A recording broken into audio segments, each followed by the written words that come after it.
Coming up, all the way from Colchester Zoo, Climate Ambassador, Stella Ramey. Thank you for making the journey. And you're here all by yourself. Your colleague couldn't make it with you. You must be knackered. To coin a British phrase. It's wonderful, though. It's been so busy all day. It hasn't felt tiring at all. There's always someone new to talk to. It's a great crowd who are really interested to learn about nature and what they can do to help. You do seem like you're in your element, I must admit. We've got you kind of sort of in the corner, but you're actually kind of almost like in a nice junction. You kind of people sweep around and they can see you. So let's have a look at what you got on the table then. So, first of all, I want to say a massive thank you, Stella, because we had someone drop out from this table today, and I was like, who can we fill for and I was going to do an activity in Stealth to fill for that self. And then you serendipitously get in contact with me saying, Kit, I know it's only like 3 days away or something like that, but do you need help? I'm like, yes, can you do anything about adaptation and resilience? You're like, yes. So, you can, go for it.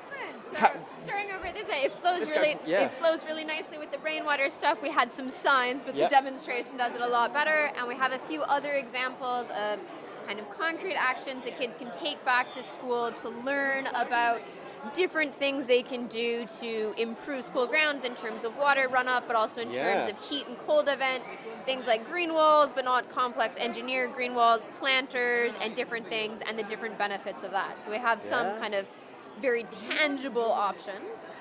And then lots of the other things we have are to do more with kind of mental resilience and mental health. So amazing. Climate anxiety and combating that.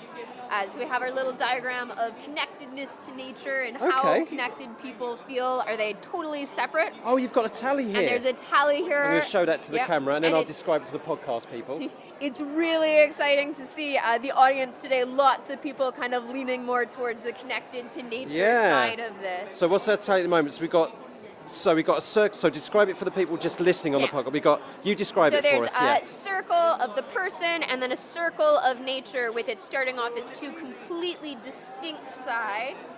And then slowly the circles overlap a bit like a Venn diagram until you find the person and nature completely overlapping just the same thing. And as I said, it's very exciting today. We've got lots of people completely saying, they're connected with nature. They are one with nature, as it were. One with nature. And that's really important. That's great. Because of the mental benefits, I have my lovely true or false game here, all of the different benefits of nature. So physical benefits and mental health benefits. It's a bit of a trick. It's a true or false game. But as we go through the game, every single one of these benefits is true. So, as I said, we could keep 2 minutes. We could keep going through all of it, but every single one of them is true. So there's lots and lots of evidence that show connecting to nature is. We've just got some folks off camera. Don't say we've given you the answer, all right? So when you come and do this in a second, we didn't give you the answer. Yeah. So it's really important to connect people with nature, and then the other things I've got here are different examples of how people can connect to nature. So things like having camera traps, learning about what's on the school grounds.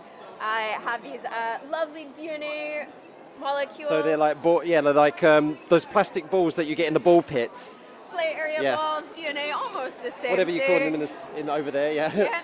And then we've got, it's to do with a project working with the Wellcome Trust, the BioScan project. They're creating a DNA library of all the flying insects in the country.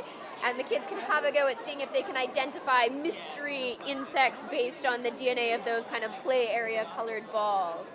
And then that's a project they want to get more schools involved in and getting people to connect with and care about nature, not necessarily at their site, but just nature in general. Right. And then we have the big draw over on this side of the table, the skulls. Going from little tiny, almost microscopic insects to the skulls and the bones and some of the bigger animals that they might get. So and I guess because you got pictures here of muntjac, badger, red fox. Are these? They got to try and pair them up. Is that right? They do try and pair them up. So I have the example of the red deer antler, kind of the biggest antler in the UK. Probably unlikely to get those in school grounds, am I?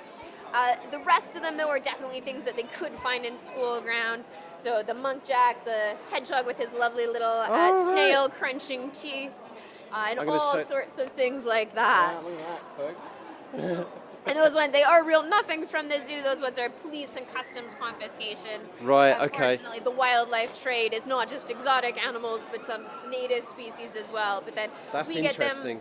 so we can talk to people about them, teach them about native species, things like hare and rabbit being really similar, but hares are considerably bigger than rabbits, and all those other cool animals that hopefully they learn more about and feel connected to, because definitely connecting to nature is essential for human mental and physical health. And folks, that is why Colchester Zoo are perfect if you want to go visit them to learn about adaptation and resilience when it comes to climate change. Yeah. Stella, that was amazing. No wonder why you are, well, I hope you get a good night's rest tonight. That's what I hope. It's a long day, but it's a great and wonderful day. Very glad to be here. Thank you very much. Thank you.